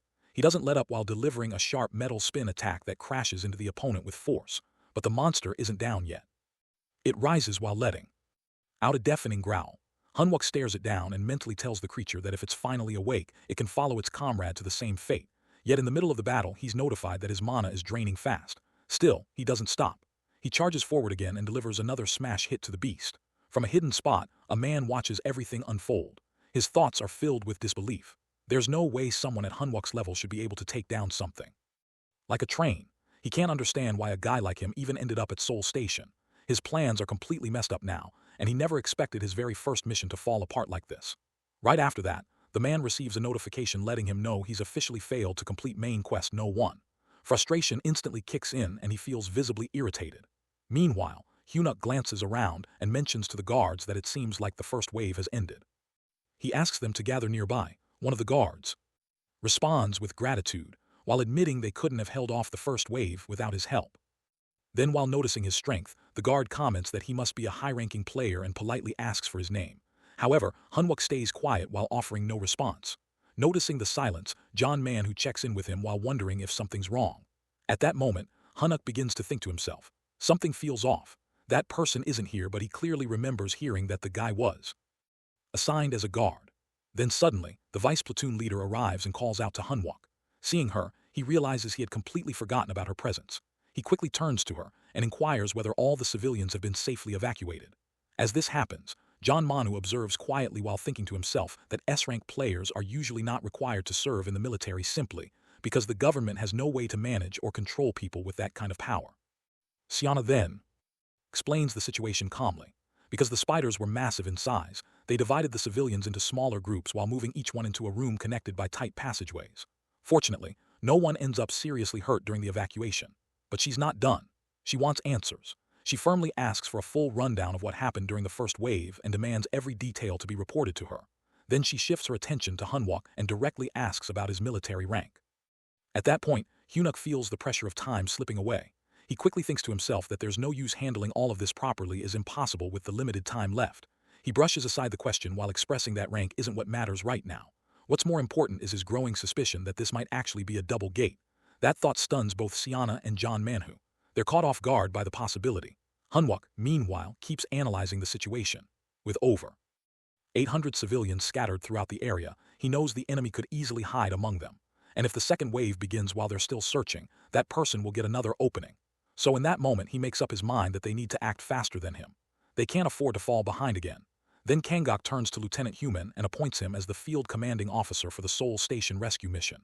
Human, who holds the position of second platoon leader, immediately grasps the weight of the order. Without wasting time, he gathers everyone's attention and urges them to stay focused. Following that, Kangok speaks again, this time with a serious tone. He shares that it troubles him to send his lower-level troops into a dangerous mission like this, but the safety of civilians depends on them. He reminds them that their duty as soldiers is to protect lives, and all the troops firmly acknowledge the order. Then while turning back to H-Man, Kangok adds another instruction that once Hunwook is encountered in the field, he must be included actively in all tactical decisions. This leaves him stunned, clearly not expecting Hunwook Unk's name to be brought up in such a way. Suddenly, another double gate shows up in the area, and it too is flagged as an unlucky event. Inside the gate, Monsters are present, but strangely, they're all lying lifeless. A system notification pops up for one of the individuals while stating that monsters in the area won't launch attacks against him. Confused, the person looks around at the dead monsters and begins to realize what that message actually meant. It wasn't that they'd ignore him. They're just already dead. He questions what exactly is going on here. Looking at the system prompt, the unknown man steadies himself. He reminds himself to stay composed. If he can just finish this quest, he'll be upgraded to a regular villain. He's been handed a rare life-changing opportunity that most players would never even come close to receiving. With that thought, he regains his confidence and stands tall. Just then, out of nowhere, Hunuk arrives on the scene. The villain immediately reacts and tries to play it cool while claiming to be a railway guard. But Hyuk isn't fooled for a second. He calmly lays out the entire scheme, how the man planned to hide among the citizens, wait for the guards to get wiped out during the first wave, and if other players were mixed in with the civilians, he would pose as a guard to avoid attention before turning on them. Hunwook remarks how clever the plan was while pointing out the level of thought put into it. The identity of the villain is then revealed, Yang Juop. He seems surprised and asks Hunuk who he is and whether they've met before. Hunwook responds without hesitation. He already knows him well and doesn't shy away from calling him a villain. Juop, however, stays composed and warns Hunuk not to throw around the term villain so openly. He guesses Hunuk might be an A-rank player and admits he's seen his metal manipulation skills. Still, he believes that confidence alone won't help and reminds him that ability compatibility matters. He's convinced that those metal beads won't do anything against him. But Hunuk is already aware of what he's up against. He knows the limits and strengths of both his own powers and Juop's. Yang Juop stands before Hunwook and the other soldiers, his tentacles gripping them tightly. He remarks to Hunwook, calling him the Great Steel Emperor while questioning how long he plans to hide and if he will just watch while his cannibal tree tears the soldiers apart and devours them. He wonders where all that bold talk from before has gone. As they face each other, they begin discussing compatibility, and Hunuk admits he knows about it too before tossing out metal beads. Juop ponders what kind of movements these are, thinking this guy was supposed to be a ranged-type player like him. Meanwhile, Hunwook keeps moving forward while scattering the metal beads around the area. Juop comments that there's no chance these attacks will work on him and questions if Hunwook has lost his mind for charging in like this. However, Hunwook keeps applying the metal beads toward him without stopping. Jusiup shrugs it off while insisting that Hyun can attack all he wants, but none of it will work. Hunuk notes that it should be enough firewood. Jusiup assumes that Hunuk thinks he can do something if he gets close, but he clearly has no idea about the power of the cannibal tree. He thinks about how his tree will chew off Hunuk Unk's arms and digest them before anything else. But unexpectedly, the tree fails to digest Hunuk Unk's arm, and Juicy Oop freezes, stunned to see flames appearing out of nowhere. He thinks this guy was just throwing metal beads. So, where did this fire ability suddenly come from? He starts to realize he's in trouble.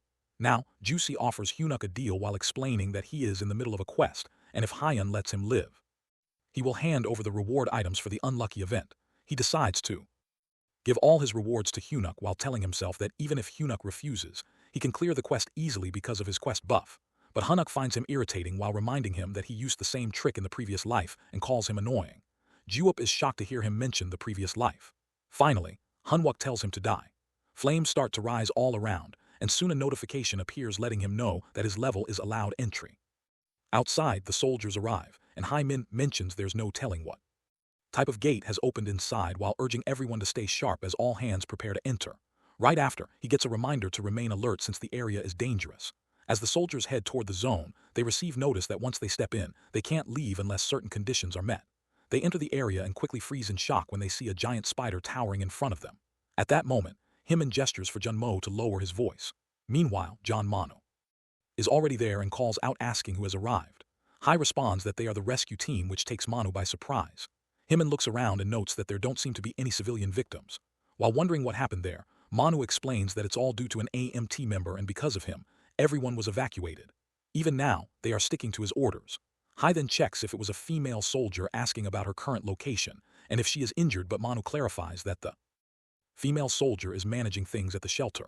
However, the person he's referring to is Hunuk, and they are simply following his lead. Then Junmo steps in and asks if the guy has spiky hair and sometimes a creepy smile. Manu confirms that's right. Junmo glances at the platoon leader and points out that it seems to be Hunuk.